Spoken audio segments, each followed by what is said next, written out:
Ag Bioscience, the #1 ag tech podcast globally, is now available on video. Hear from leaders and innovators across food, animal health, plant science, ag tech, and agriculture.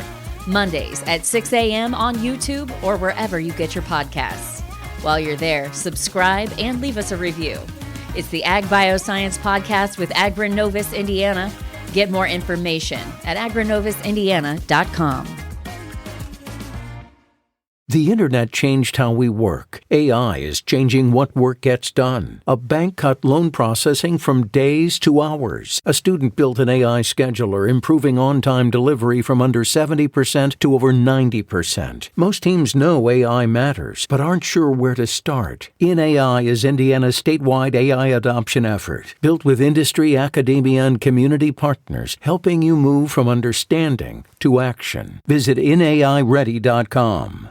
This is Inside Indiana Business Radio on demand for Wednesday, July 1st, 2026. I'm Gary Dick. Governor Mike Braun will join Mayor Sharon Brown and executives from Fort Wayne-based Do It Best today for what is billed as a major announcement at the Co-op's Electric Works headquarters. Few details are available, but the announcement comes after Do It Best's 2024 acquisition of True Value, creating the world's largest network of independent home improvement stores with more than 8,000 retail locations. We'll have details on the announcement later this morning at InsideIndianaBusiness.com.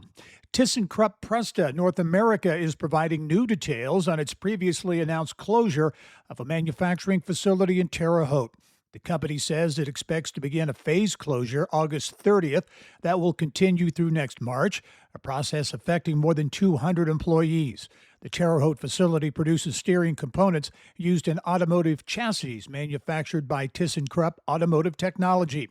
BioHeartland, the new brand identity for efforts to make Indiana a global bioscience hub, has officially launched. The national rollout of the brand happened last week at BIO, the massive industry conference that attracted more than 20,000 attendees from around the globe to San Diego. CEOs of Indiana Corporate Partnership CEO Melina Kennedy.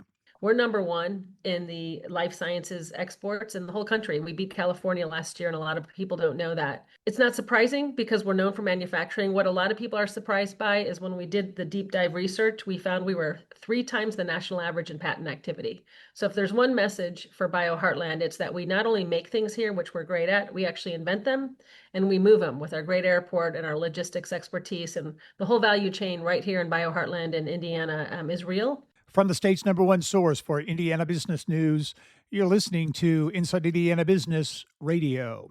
Thanks for listening to this IBJ Media podcast. You're probably going to remember this ad. Do you know why? Podcast advertising works. 85% of listeners recalled hearing an ad during a podcast, and 70% of podcast listeners have acted after hearing an ad. So whether you're looking to be heard across the entire IBJ Media Podcast Network, sponsor one of our shows, or just start with a 30-second ad, IBJ Media can help. Contact advertise@ibj.com to learn more.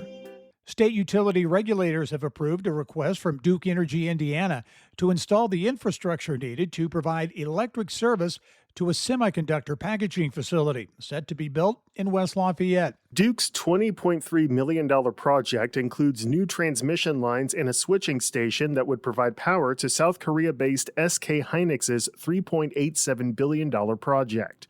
The Indiana Utility Regulatory Commission's order on Tuesday allows Duke to add the project to its Transmission, Distribution, and Storage System Improvement Charge, which allows utilities to charge ratepayers for 80% of the cost of infrastructure upgrades outside of a base rate case. A Duke official testified that the infrastructure is needed to serve the project, which will diversify the state's economy while increasing the tax base through an estimated 800 new jobs and additional capital investment in the region. No parties objected to the classification of the upgrades as a targeted economic development project. Duke Indiana spokeswoman Angeline Protégère said a typical residential customer would see an immaterial difference to their bill related to the project. Alex Brown, Inside Indiana Business Radio. Premier Forge Group, a manufacturer of components for the aerospace, defense, and industrial markets, and headquartered in the Jay County city of Portland, is under new ownership. Miami-based investment firm HIG Capital announced this week it has acquired the company, though financial terms are not being disclosed. Premier Forge Group's operations date back to the 1880s, when it was known as Moffett & C's Founders and Machinists. This is Gary Dick for Inside Indiana Business Radio on Demand.